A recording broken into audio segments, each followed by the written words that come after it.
You know that feeling when you hear a genuinely brilliant joke and you just, you instinctively laugh, Oh, absolutely. It just hits you. right? It hits you perfectly. But then you try to explain why it's funny to someone who, didn't quite get it. Which is always a terrible idea. It is. It never works. You try to break it down, you explain the setup, you point out the wordplay, you analyze the timing, maybe you even dive into the cultural context. You're giving them all the data. Exactly. You lay out all the empirical facts of the joke. And what happens? The joke completely dies. It just flatlines. It flatlines. Yeah. You can explain the mechanics of it perfectly, but in the process of explaining it, the humor, the actual coherence that made it a joke in the first place, it just vanishes into thin air. Yeah, the life of it is gone. And that vanishing act, that is exactly what we are exploring with you today. Welcome to the deep dive. We're glad you're here with us. We really are. Because today, we are looking at this massive, often entirely unacknowledged blind spot of modern empirical science. It's a big one. It's huge. We're going to decode the profound difference between structural knowledge, which is the ability to experience the joke as a complete relational totality, and empirical knowledge. Which is the act of breaking reality down into measurable parts until the meaning is completely destroyed. Right. And to do this, we're pulling from a really fascinating stack of sources. We're looking at the framework of Gregory Bateson's cybernetics, we've got ancient Gnostic philosophy, and we're looking at academic papers on the fundamental mechanics of human cognition. It's an incredible synthesis of ideas. It really is. Our mission today is to completely reframe concepts like gnosis, spirituality, and faith for you. We want to rescue these ideas from the realm of, vague mysticism. Yeah, crystal balls and aura readings. Exactly. We're redefining them as rigorous system-level recognitions that our scientific instruments are just fundamentally unequipped to measure. And going back to your joke analogy, the problem of explaining the joke isn't just some frustrating quirk of human conversation. No, it's actually a fundamental architectural problem regarding how conscious beings process reality. Wow. Okay. The argument we are dealing with across all these sources is that knowledge is not merely the accumulation of isolated facts. Right. When you dissect a joke, you are shifting from a state of structural recognition to a state of empirical reduction. You isolate the variables. Let's pull it apart. Exactly. But the meaning of the joke didn't live in the setup, and it didn't live in the punchline. So where did it live? It lived in the invisible, unmeasurable relationship between them. The space in between. Yes. And this forces us to confront a rather uncomfortable question for a hyper-rational society.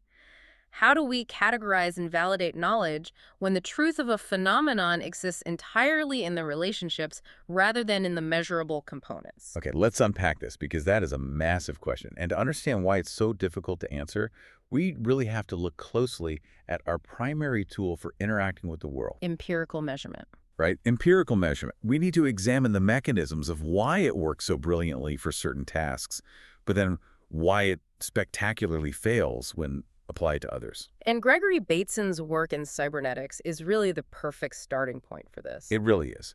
So when we talk about empirical systems, we're talking about operations based on externalization. Meaning things we can show to someone else. Right. An empirical fact must be measurable. It has to be repeatable across multiple observers. It has to be quantifiable. Like if I have a rock, I can weigh it, you can weigh it, and we can both agree on the mass. And the authority of the empirical method comes precisely from that process of translation. How do you mean?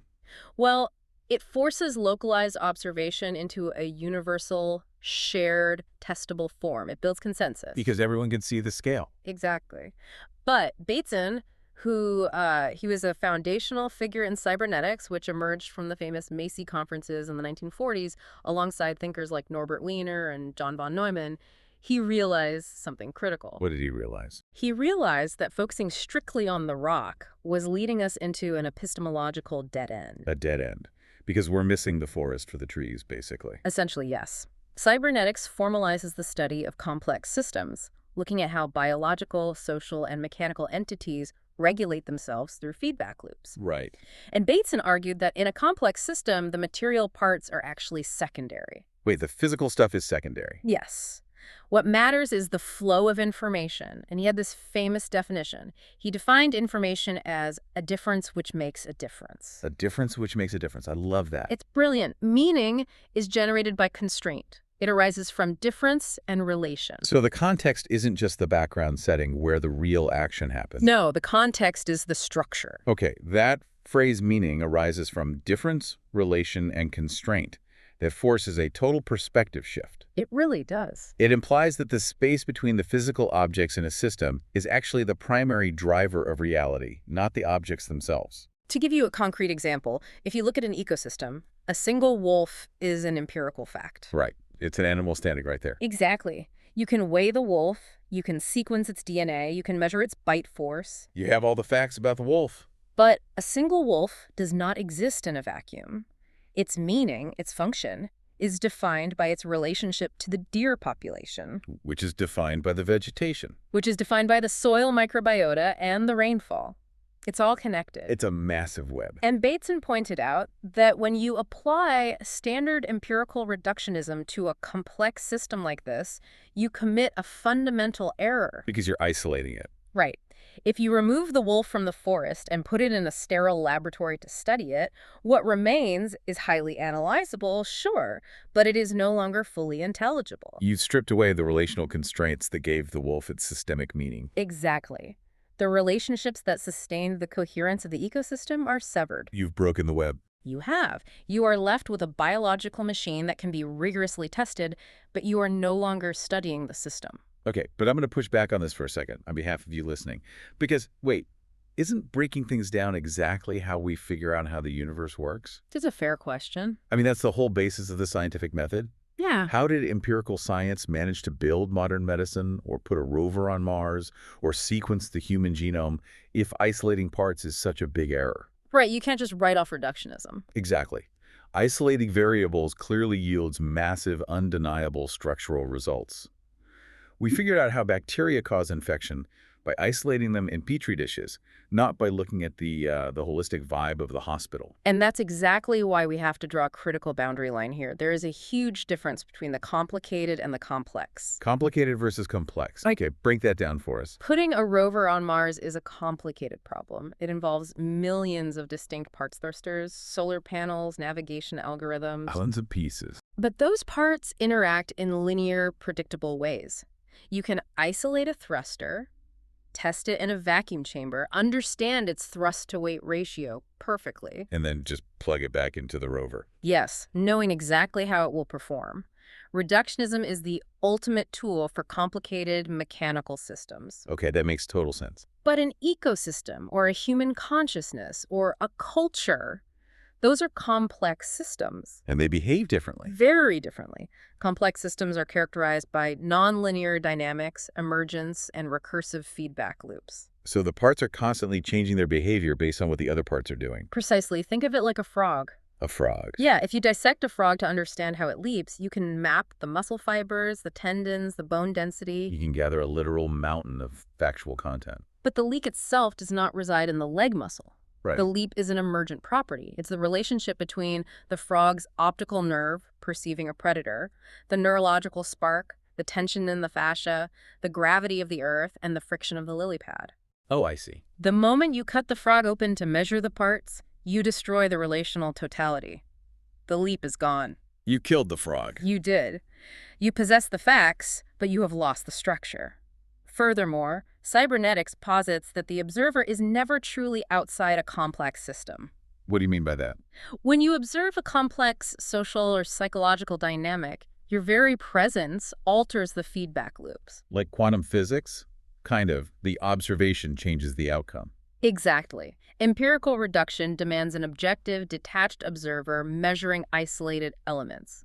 But in complex reality, that detachment is essentially a mathematical fiction. That distinction between possessing the factual content and recognizing the emergent structure, I feel like that is the bridge into a completely different paradigm of human thought. It really opens up a new way of seeing things. Because if isolating the variables fundamentally murders the pattern you're trying to observe, we have to ask, how do human beings ever actually perceive the pattern? You're right. How do we grasp the leap without killing the frog? That is the million-dollar question. And here's where it gets really interesting. This brings us to a historical tradition that, at first glance, seems like it belongs in a completely different universe than mid-century systems theory. It seems like quite a jump. It does.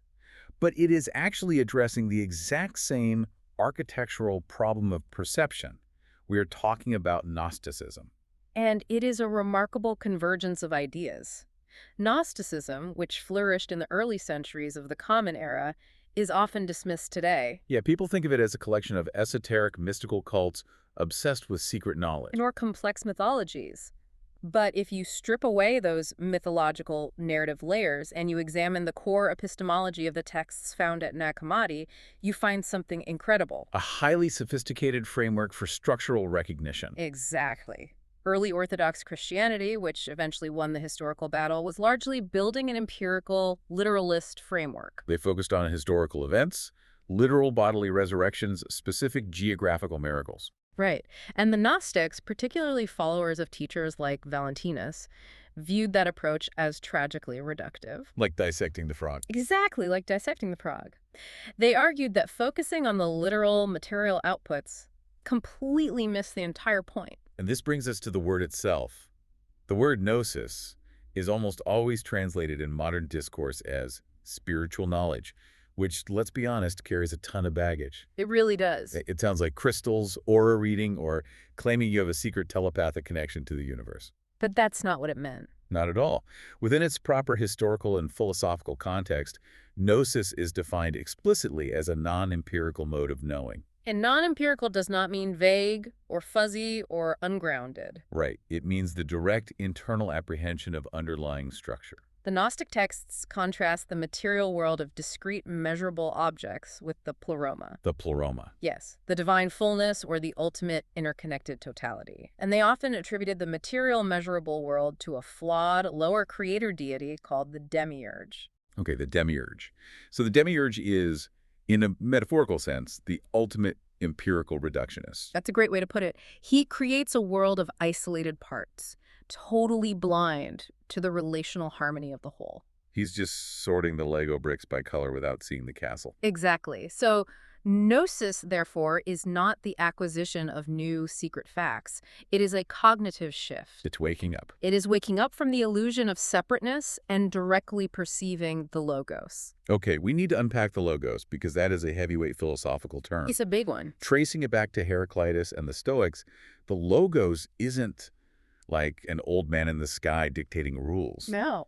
It is the generative pattern. It is the fundamental relational order that produces all the surface outputs of reality, Gnosis is in alignment with those generative patterns. rather than an obsession with the surface forms that express them. To put it back into cybernetic terms, the logos is the algorithm generating the fractal. Oh, I love that. And the demiurge, or the empirical mindset, is obsessed with measuring the individual pixels of the fractal. Trying to categorize them by color and location. Right. While gnosis is the sudden, holistic recognition of the equation that is generating the entire infinite pattern. It's seeing the whole picture at once. The Nag Hammadi texts often speak of knowledge that is hidden, but they make a profound psychological point here. Which is? What appears hidden is not concealed by deliberate obfuscation Hmm. or by excessive complexity. So why is it hidden? It is concealed by a misalignment in the observer's perception. Like if you are looking through a microscope, you are completely blind to the movement of the stars. Yes. It's a directional error, not a lack of data. Exactly. If you look at reality purely through the lens of discrete, measurable outputs, if your epistemology demands that everything must be weighed and externalized, you are structurally misaligned with the nature of complex systems. You are looking at the parts and wondering where the meaning went. And in this light, spirituality is radically redefined. It really is. It is not an escape from rationality. It is not a retreat into emotional comfort. No, it is a disciplined, rigorous engagement with a domain of knowledge that simply cannot be reduced to empirical terms. It is the training of the mind to perceive relational totality. And the best way to grasp how this cognitive mechanism actually works in our own brains is to think about music. Oh, the music analogy is perfect. Yeah. Because recognizing the logos, experiencing this direct gnosis, operates precisely like recognizing a melody. It really does. Let's say your favorite song is Yesterday by the Beatles. I can play that melody on a concert grand piano. I can play it on a distorted electric guitar. A child can hum it completely off-key. Right. I can even program it into a little 8-bit synthesizer. In every single one of those scenarios, the empirical data sets are wildly different. Completely different. The acoustic frequencies, the timbre, the material of the instrument, the volume. If you put those 4 audio events into a computer and analyze the raw waveform data, they would look entirely distinct. To a computer, they're completely different measurable phenomena. But the second you hear it, you instantly recognize the exact same song. And this perfectly illustrates the mechanics of structural recognition. How so? Because you are not measuring the frequencies in your brain to confirm the identity of the song. I'm not doing math on the sound waves. No, you are not doing mathematical analysis on the hertz levels. You are perceiving the ratio. The melody exists in the intervals between the notes. It is a relational constraint. Yes. The piano, the guitar, the human voice, those are just the surface forms, the discrete empirical outputs. The melody itself is the logos. And your knowledge of that melody is absolutely certain. It is internally verified through its own coherence. You don't need external proof. No, you don't need a team of scientists to hook your ears up to an oscilloscope to prove to you that it's the Beatles. You just know it. Recognition completely replaces measurement as the primary mode of verification. And we can map this directly onto the cognitive neuroscience of how the human brain processes reality. We can, specifically by drawing on the work of psychiatrists who study lateralization. The left and right brain stuff. Exactly. The difference is in how the left and right hemispheres attend to the world. So how does the left side work? The left hemisphere is generally highly specialized for empirical reduction. It isolates, it categorizes, it breaks things down into manageable, manipulable parts. It is the domain of the toolmaker. Or the scientist measuring the frog's leg. Right. And the right hemisphere. The right hemisphere is specialized for broad, sustained, open attention. It perceives the gestalt, the whole, the context, the relational web. It's the big picture side. It is the hemisphere that recognizes faces, processes metaphors, and, crucially, understands music. So gnosis, in a neurological sense, is the prioritization of that holistic right hemisphere structural recognition over the left hemisphere's insistence on dividing reality into isolated fragments. That's a very solid way to articulate it. But this brings us to a massive systemic friction point, a wall that every single person has hit at some point in their lives. If this internal recognition, this gnosis, this right hemisphere grasp of the logos is so incredibly clear to the individual. If you hear the melody perfectly in your head. Right. If you hear the melody of a situation so perfectly in your own head, why does it sound like absolute incoherent nonsense when you try to explain it to someone else who doesn't hear it? And this introduces the most frustrating limitation of human existence. Expression gap. The expression gap. It is the space between the infinite complexity of structural knowledge and the narrow, mechanical constraints of human language. Philosophy has wrestled with this forever. Forever. There are profound things a person can know with absolute certainty and still be completely unable to explain. Like trying to explain the color red to someone who has never seen it. Exactly. We use massive structural words to gesture at these things. Words like God, love, consciousness, justice, the good. And these concepts are fundamentally non-empirical. You cannot put love in a beaker and measure its density. You cannot weigh justice. But these are not empty words. No. They represent incredibly dense, internally coherent structural realities. The problem is that because they do not originate in shared external systems, they cannot easily translate back into them. The limitation here is crucial to understand. The failure is not in the cognition. It's not that your brain is too weak. Right. It is not that you don't understand what love or justice is. The limitation is entirely in the transmission medium. The language. Language is, at its core, a semiotic system of discrete signs. As the linguist Ferdinand Saussure pointed out, language operates on differences between distinct phonetic and conceptual units. So language itself is a left hemisphere tool. It is a left hemisphere technology designed to handle discrete outputs. It sorts parts. It places nouns and verbs in a linear temporal sequence. One word after another. Exactly. So when you try to force a nonlinear, simultaneous, highly complex relational totality through the linear bottleneck of syntax, massive data loss is inevitable. It is the ultimate compression algorithm problem. The ZIP file. Yes.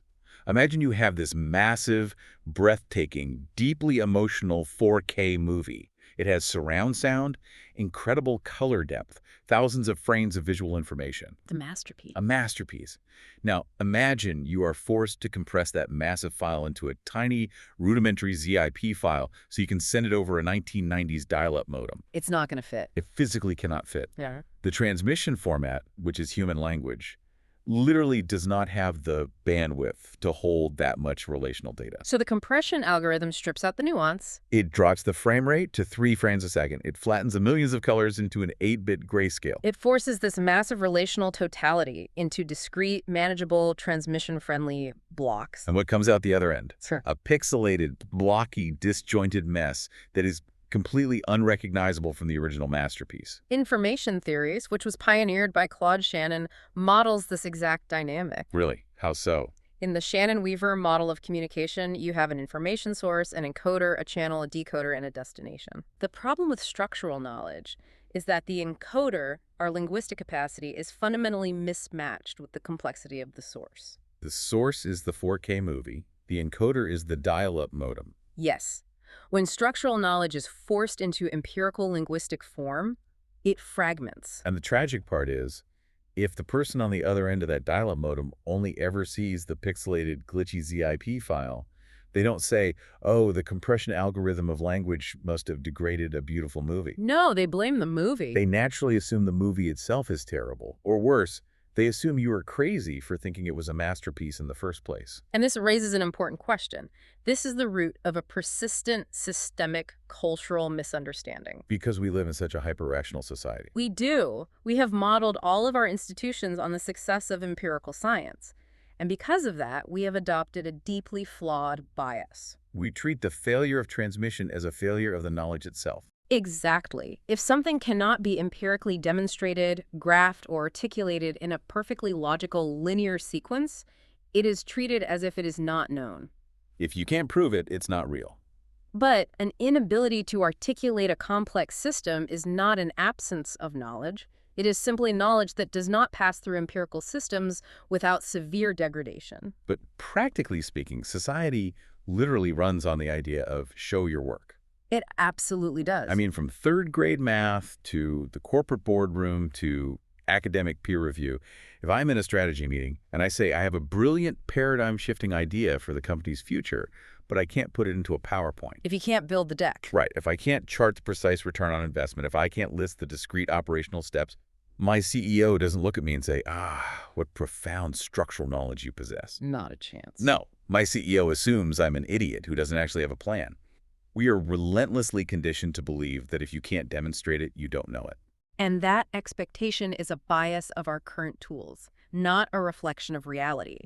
Communication depends entirely on shared structures. Shared structures. Thomas Kuhn explored this extensively in his work on paradigm shifts in science, the structure of scientific revolutions. Oh, that's a classic. When a scientist perceives a new structural reality, a new paradigm that contradicts the existing model, they often lack the shared vocabulary to transmit it to their peers. Because the vocabulary hasn't been invented yet. Right. Their peers, who are operating in the old empirical framework, demand proof in the language of the old paradigm. But the new insight exceeds those shared structures. So it just sounds like nonsense to them. It sounds like complete nonsense until a new vocabulary, a new shared structure is slowly built over decades. In your corporate boardroom example, the CEO is demanding left hemisphere metrics for a right hemisphere insight. That exact friction, that incredibly lonely space between knowing a profound structural truth in your bones and being completely unable to prove it to the external world, is the birthplace of what might be the single most misunderstood word in human history. It really is a misunderstood concept. We have to talk about faith. The modern discourse surrounding faith is perhaps the greatest victim of our empirical bias. It gets such a bad rap. If you look at the etymology, the ancient Greek word often translated as faith is pistis.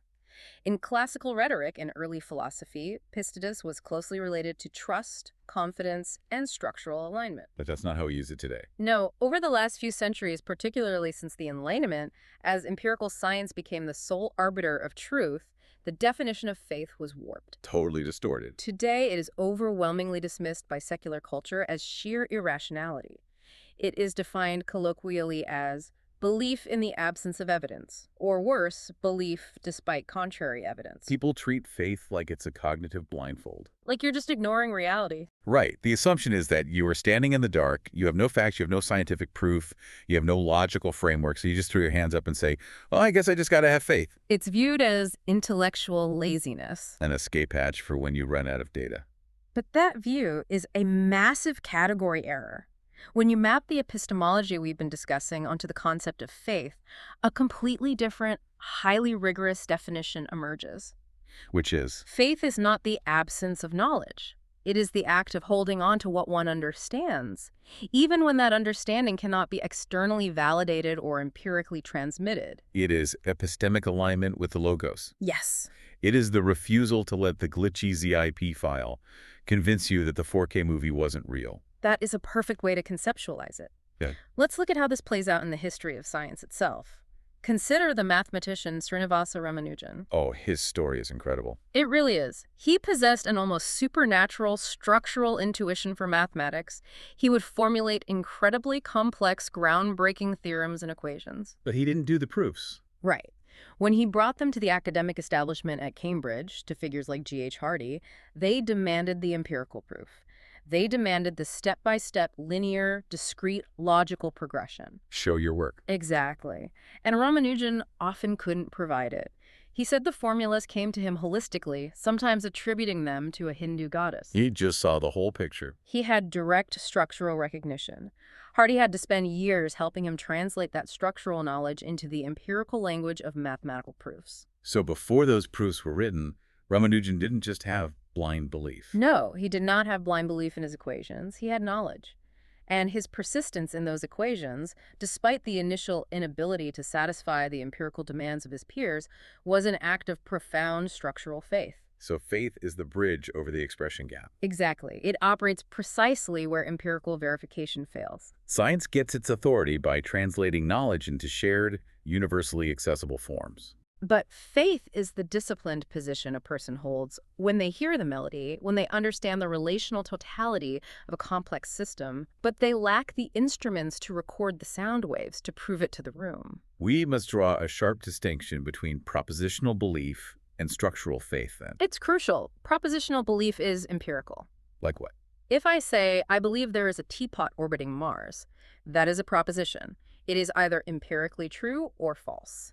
Believing it without telescope data is irrational. Right, because it's just a physical object claim. But if I say, I have faith in the fundamental justice of the universe, or I have faith in the trajectory of my life, I am not making a measurable empirical claim. You are articulating an alignment with a complex systemic pattern. Precisely. When faith is confused with propositional belief without evidence, it becomes incredibly dangerous. That is how it gets manipulated by cults or political extremes to justify ignoring reality. But when understood as structural alignment, it becomes a crucial, sophisticated human faculty. I want you listening to really map this onto your own life, because this dynamic plays out constantly, and it often causes massive internal distress. It's an everyday struggle. How often do we gaslight ourselves because we know something in our gut? You recognize a structural truth about a situation. Maybe it's a relationship you're in, or the culture of the company you work for. You can just feel the tension in the system. You have that direct internal recognition, that right hemisphere grasp of the whole. But because you can't build a spreadsheet to prove it to your partner, or you can't isolate the data points to satisfy your friends or society's demand for logic, You abandon your own understanding. you tell yourself, well, I don't have the proof, so my feeling must not be real. I must be crazy. And by redefining faith, we restore its precision and its dignity. It changes everything. It shifts from a passive surrender to the unknown into an active, courageous stance. It is the discipline required to hold on to the integrity of the complex system, despite the relentless social pressure to reduce everything to analyzable parts. So what does this all mean? We've traveled from the Macy conferences on cybernetics, through the Nag Hammadi library of Gnosticism, through the semiotics of human language, and into a total redefinition of faith. It's a massive journey. We are looking at an entirely new epistemology.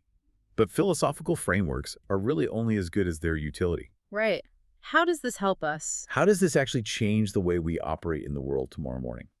How does recognizing the difference between structural and empirical knowledge alleviate the friction in our daily lives? If we connect this to the bigger picture, the most immediate and profound application is in how we navigate interpersonal conflict. Conflict. Okay, I'm listening. Gregory Bateson actually applied his cybernetic theories heavily to psychiatry and family therapy. Really? I didn't know that. He did. He recognized that psychological distress is rarely an isolated empirical problem residing inside one person's brain. It's not just broken hardware. No, it is usually a systemic relational problem.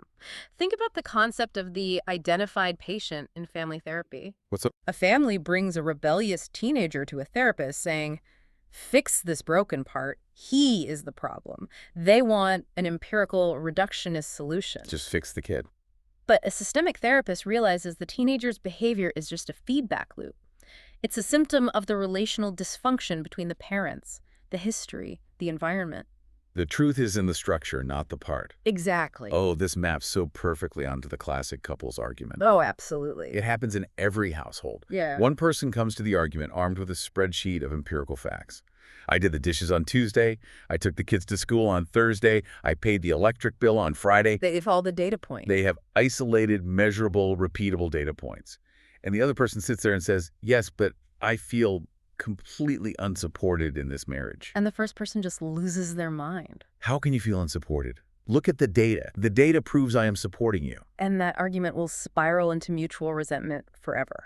Because they are arguing across two completely incompatible modes of knowing. Exactly. The first person is demanding empirical proof for a structural reality. And the second person. The second person is experiencing a right hemisphere, systemic recognition. They perceive the underlying tension, the lack of emotional resonance, the misalignment in the complex system of the marriage. But because the structural knowledge of feeling unsupported fragments when forced into the linear, discrete language of who washed the plates. The empirical partner dismisses it as irrational emotion. So how do you break the deadlock? By recognizing the epistemology at play. The person feeling unsupported is holding a non-empirical truth. It is internally verified through the coherence of their lived experience. It is valid. It is highly valid. Recognizing this dynamic doesn't mean we throw away the data. It doesn't mean the fact of who did the dishes doesn't matter. The dishes still have to get done. Right. It means we stop demanding that structural realities submit to empirical tools. The empirical partner has to stop asking for the ZIP file and start trying to watch the 4K movie. They have to shift their attention from the parts to the pattern. This also radically changes how we make individual decisions. Yeah. I mean, think about a time you had to make a massive life pivot. Like moving to a new city. Choosing a university, taking a new job across the country, deciding whether to marry someone. What is the standard advice? Make a pros and cons list. Make a pros and cons list. We are taught to empiricalize our lives. You list the salary, the cost of living, the crime rate of the city, the square footage of the apartment. You gather the facts. You gather the facts. And let's say the pros list is overwhelmingly dominant. The data screams, take the job. It's the logical choice. But deep down, sitting alone in your room, you just know it's wrong. You feel a profound dissonance in your bones. Your gut is saying no. And under the modern empirical framework, you judge yourself for that. You call yourself irrational, overly emotional, or afraid. You might even force yourself to take the job because you can't logically justify turning it down. But under the cybernetic and Gnostic framework we are discussing, that feeling was not irrationality. It wasn't. No, it was a highly sophisticated exercise of structural knowledge.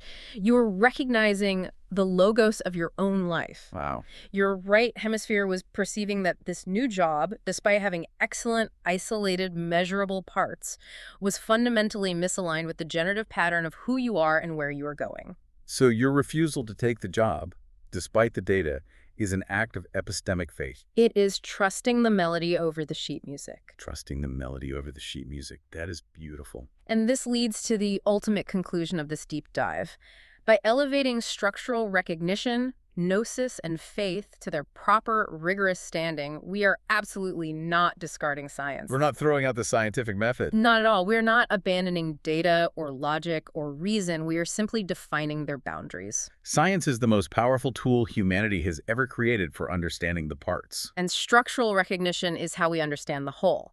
A healthy human mind and a healthy society requires both. It requires the left and the right hemisphere working in tandem. We can rigorously analyze the complicated mechanics of the world while simultaneously honoring the complex, unmeasurable totality of existence. We don't have to choose between being fiercely intellectual and being deeply spiritually or structurally aware. They are two hands of the same cognitive body. Exactly. Let's pull all these threads together because we covered so much ground today. We started with Gregory Bateson and the origins of cybernetics, discovering that when you dismantle a complex system to measure its parts, you destroy the relationships that give it meaning. You lose the frog's leap. You lose the leap. We then looked at the ancient Gnostics, who understood centuries ago that true knowledge is not accumulating facts, but aligning with the logos, perceiving the generative pattern, hearing the melody. The music of reality. We confronted the painful reality of the expression gap, realizing that human language acts like a flawed compression algorithm, inherently incapable of transmitting massive relational truths without fragmenting them into pixelated nonsense. The ZIP file problem. And finally, we rescued the concept of faith from the ash heap of blind ignorance. We revealed it as a disciplined, rigorous form of structural knowing. It's the courage to hold fast to the coherence you perceive, even when the world demands an empirical spreadsheet you cannot provide. And as we conclude, I want to leave you with a systemic question to consider. A thought that scales these personal insights up to the level of our entire civilization. Okay, what is it? Over the last 300 years, we have built nearly all of our institutions. Our educational testing, our legal frameworks, our corporate structures, our healthcare systems, strictly on an empirical foundation. Everything is data-driven now. Everything. Goodhart's law warns us that when a measure becomes a target, it ceases to be a good measure. If we demand that every human endeavor must be quantified, measured, and translated into discrete data to be deemed valuable, what essential structural realities are we systematically blinding ourselves to? Oh, man. If we engineer a society that exclusively rewards the analyzable, do we eventually, fundamentally, lose the cognitive capacity to perceive the intelligible? That is a brilliant, settling, and slightly terrifying question to leave off on.